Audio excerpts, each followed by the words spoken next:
कहानियों की दुनिया में आपका स्वागत है, जहां हर कहानी एक रहस्य से शुरू होती है और अंत तक आपको बांध कर रखती है। लेकिन आज जो कहानी आप सुनने जा रहे हैं, वो सिर्फ एक कहानी नहीं, एक यात्रा है। अंधकार, बलिदान और अमृत की तलाश की यात्रा। कहा जाता है, जिसने नागमणि पाली, वह मृत्यु को भी मात दे सकता है। पर क्या सच में ये मणि अस्तित्व में है? क्या कोई आज भी इसकी तलाश में जान की बाजी लगा रहा है? तीन वीर, एक भविष्यवाणी और एक मणि जो हर युग में युद्ध का कारण बनी। हर मोड़ पर छिपा है एक धोखा, हर द्वार के पीछे है एक परीक्षा। क्या वे इसे ढूंढ पाएंगे या बन जाएंगे इस खोज का अगला शिकार? देखते रहिए नागमणि की तलाश, केवल कहानियों की दुनिया पर, क्योंकि अंत तक जो बचेगा वही सच्चाई देख पाएगा। बहुत समय पहले की बात है, जब इस धरती पर देवताओं और दैत्यों के बीच संतुलन बिगड़ने लगा था। यज्ञों में विघ्न पड़ने लगे, तपस्वियों की साधना भंग होने लगी और आकाश पर काले मेघों की छाया स्थायी हो गई।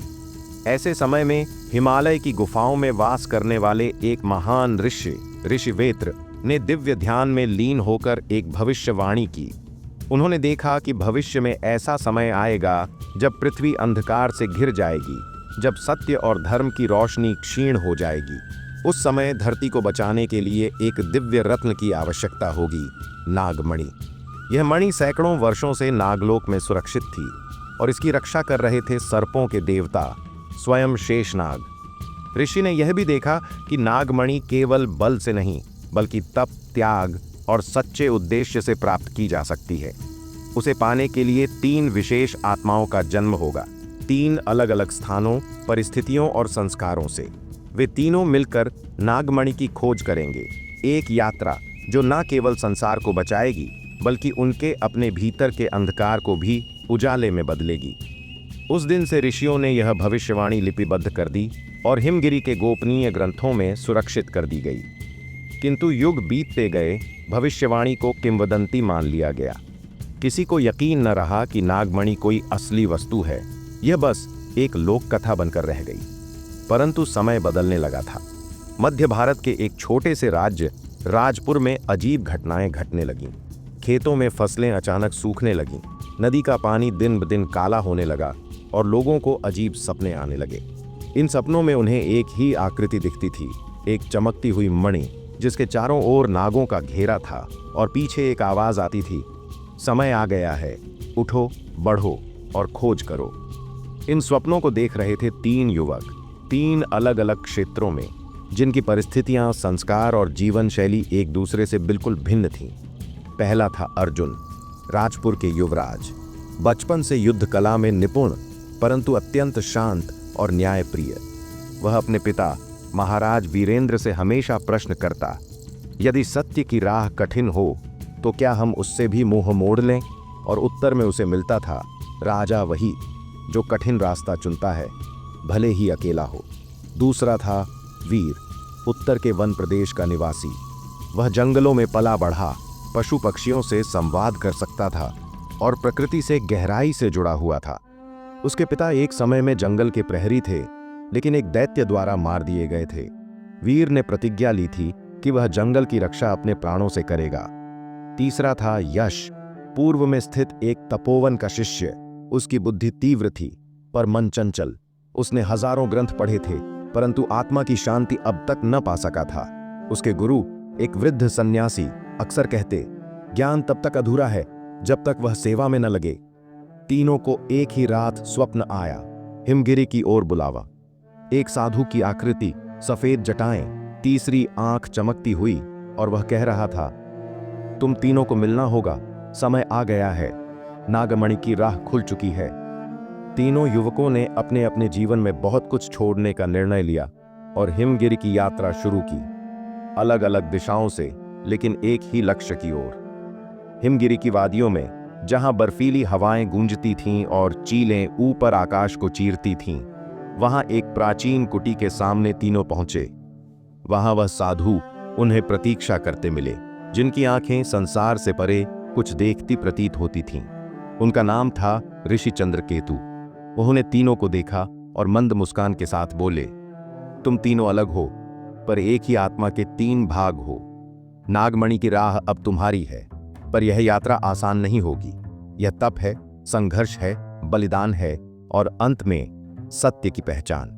फिर उन्होंने एक पुराना ग्रंथ खोला और उसमें से एक नक्शा निकाला जिसमें नागमणि तक पहुंचने की रहस्यमयी राहें दर्ज थीं।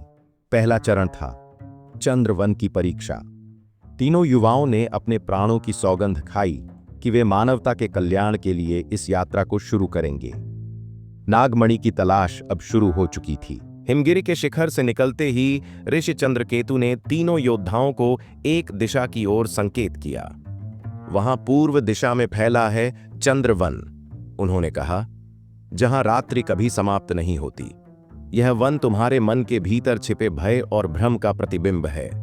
वहां तुम्हें कोई अस्त्र नहीं बचा सकेगा, केवल सत्य और साहस ही मार्गदर्शक होंगे। अर्जुन, वीर और यश ने मार्ग की ओर प्रस्थान किया।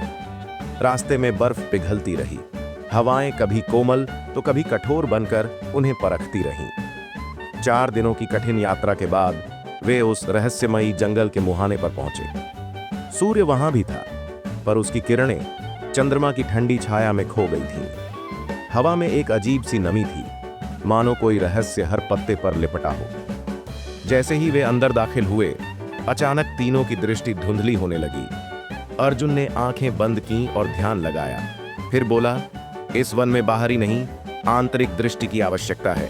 हमें एक दूसरे से बिछड़ने के लिए तैयार रहना होगा। और वैसा ही हुआ। एक तेज रोशनी फूटी और तीनों अलग अलग दिशाओं में खींचते चले गए। अर्जुन की परीक्षा। अर्जुन एक वीर योद्धा था, परंतु उसके भीतर सबसे बड़ा डर था अपनों को खोने का। चंद्रवन में उसके सामने प्रकट हुआ उसका मृत पिता, राजा वीरेंद्र, जो युद्ध में मारा गया था। तू असफल होगा अर्जुन, वह छाया बोली। तू राजपाट के लिए जन्मा है, तपस्या के लिए नहीं। नागमणि केवल धोखा है। लौट जा मेरे बेटे। अर्जुन का हृदय डगमगाया। वर्षों से यह क्षण उसके स्वप्नों में आता रहा था, अपने पिता को फिर से देखने का। लेकिन उसने गहराई से महसूस किया कि यह केवल उसका भय है, एक माया जो उसे विचलित कर रही है। उसने आंखें बंद कीं और गूढ़ स्वर में बोला, मैं तुझसे प्रेम करता हूं पिताश्री, पर यह मेरी आत्मा की परीक्षा है और मैं पीछे नहीं हटूंगा। इतना कहते ही वह छाया धुएं में बदल गई और अर्जुन पुनः प्रकाश की ओर बढ़ चला।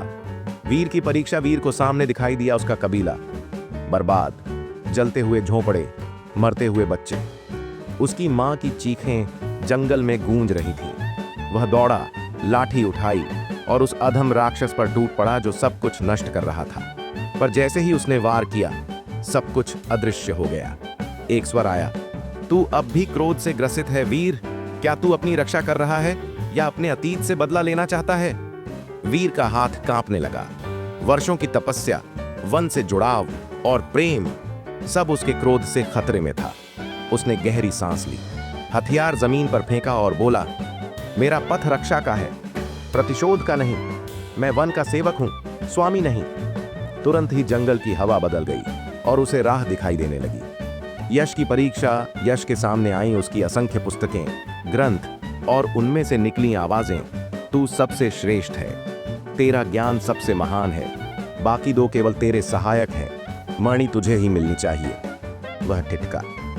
यह सब उसका अपना अहंकार था जो कई वर्षों तक शिक्षा की ओट में पनपा था। उसने किताबों को छूना चाहा, लेकिन उसकी उंगलियां जलने लगीं। एक गहरी आवाज आई, ज्ञान तभी शुद्ध होता है जब वह सेवा में लगे। क्या तू स्वयं को समर्पित करने को तैयार है? यश ने अपने सारे ग्रंथ उठाकर अग्नि में डाल दिए। बोला, यदि मेरा ज्ञान मुझे गर्व में डुबोता है तो वह विष है। मैं अब केवल सीखना चाहता हूं, साबित नहीं करना। और तभी उसके सामने एक नीली रोशनी फूटी और वह जंगल से बाहर निकल आया। पुनः मिलन और अगला संकेत। तीनों वीर पुनः उसी स्थान पर मिले जहां से वे अलग हुए थे। उनके चेहरों पर थकान थी, लेकिन आंखों में आत्मविश्वास। चंद्रवन की माया को वे पार कर चुके थे, न केवल बाहर की बल्कि अपने भीतर की भी। तभी एक चहकती सी आवाज सुनाई दी। एक सुंदर पक्षी, रजत रंग का, जिसकी आंखें मानो सितारों से बनी हों, उड़ा और उनके सामने आकर रुक गया। उसने अपनी चोंच से एक पत्ता गिराया जिस पर लिखा था, जो अपने भीतर के अंधकार को पार कर सकता है वही नागमणि का अधिकारी बनता है। अब समय है अगले द्वार की ओर बढ़ने का। काल द्वार। तीनों एक दूसरे को देख मुस्कुराए। वे अब केवल 3 साथी नहीं थे, वे अब एक संकल्प बन चुके थे। चंद्रवन से बाहर निकलते ही वातावरण पूरी तरह बदल चुका था। जहां पहले रात की ठंडी छाया थी, अब वहां आसमान पर लालिमा छाई थी, मानो सूर्य अस्त होने से पहले आकाश को जला देना चाहता हो। चारों ओर सूखे पेड़, बिखरे हुए पत्थर और दूर तक फैली वीरानी थी। हवा में न कोई सुगंध थी, न कोई जीवन। ऐसा प्रतीत हो रहा था मानो प्रकृति ने यहां श्वास लेना छोड़ दिया हो। अर्जुन, वीर और यश, तीनों साथी थोड़ी देर एक चट्टान पर बैठकर विश्राम करने लगे। अर्जुन ने नक्शा बाहर निकाला जो ऋषि चंद्रकेतु ने उन्हें दिया था। उसमें अगला स्थान दर्ज था, काल द्वार। यह वह द्वार था जो जीवन और मृत्यु, यथार्थ और माया, वर्तमान और अतीत के बीच की रेखा को धुंधला कर देता था। यश ने चिंतित स्वर में पूछा, यह काल द्वार क्या है? क्या हम किसी शारीरिक मृत्यु के समीप हैं? वीर बोला, मुझे लगता है यह द्वार हमारे समय के साथ खेलता है। शायद यह हमें हमारे बीते हुए पलों में ले जाएगा, वहां जहां हमारे मन के सबसे गहरे रहस्य छिपे हैं। अर्जुन ने गंभीर होकर कहा, फिर हमें तैयार रहना होगा। यह द्वार हमारी स्मृतियों की परछाइयां दिखाएगा और हमें उन्हें स्वीकार कर पार करना होगा। थोड़ी ही दूरी पर एक बड़ा पत्थर दिखाई दिया, जिस पर नाग की आकृति खुदी हुई थी और उसकी आंखों में काले रत्न जड़े थे। जैसे ही तीनों पास पहुंचे, रत्नों से प्रकाश फूटा और पत्थर 2 भागों में बंट गया। एक गहरी सुरंग जैसी राह खुल गई। वहीं था काल द्वार। साहस बटोरकर तीनों भीतर प्रवेश कर गए। भीतर घना अंधकार था, पर कुछ दूर जाते ही वे तीनों पुनः एक बार एक दूसरे से बिछड़ गए। काल द्वार की सबसे बड़ी परीक्षा थी एकाकी यात्रा अपने अतीत की ओर।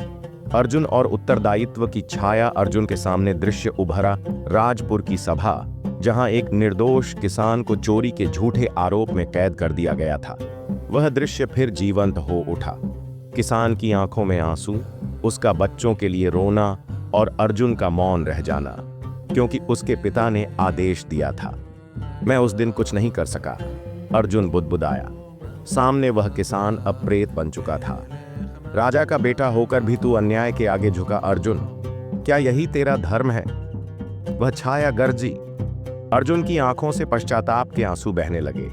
वह झुका और बोला, हाँ, मैंने चुप रहकर पाप किया था, पर अब मैं वही भूल फिर नहीं दोहराऊंगा।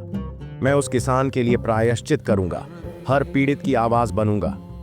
क्षण भर में वह छाया धुएं में बदल गई और द्वार खुल गया।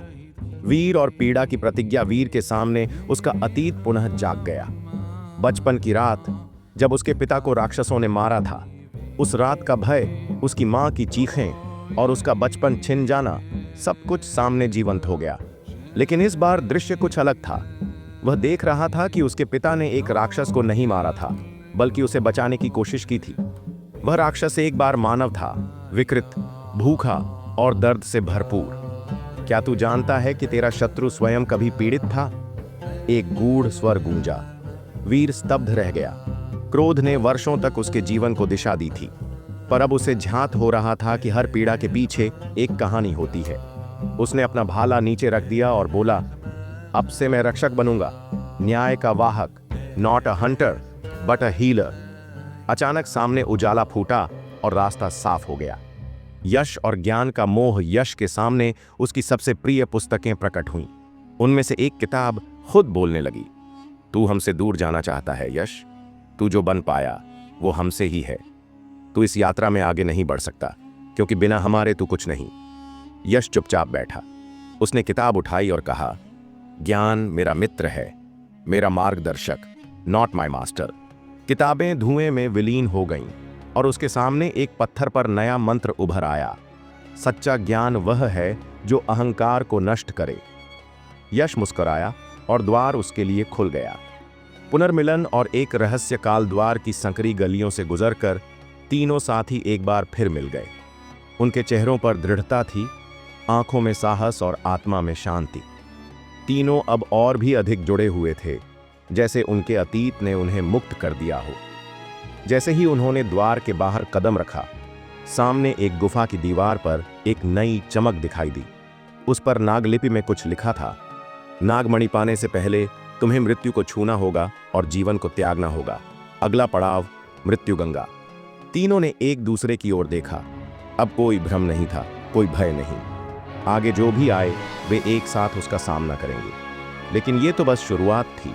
काल द्वार के रहस्यों को पार कर चुके तीनों योद्धा अब पहुंचने वाले हैं वहां, जहां जीवन और मृत्यु की सीमाएं धुंधली हो जाती हैं। मृत्युगंगा के तट पर कहा जाता है, जिसने वहां की लहरों को पार कर लिया वो खुद को खो देता है। क्या अर्जुन, वीर और यश इस अगली परीक्षा में सफल होंगे, या उनकी आत्माएं भी बन जाएंगी मृत्युगंगा की लहरों का हिस्सा? जाने के लिए अगली कड़ी जरूर देखिए। नागमणि की तलाश, अगला भाग सिर्फ कहानियन की दुनिया पर, क्योंकि कहानी अब धीरे धीरे अपने सबसे खतरनाक मोड़ की ओर बढ़ रही है।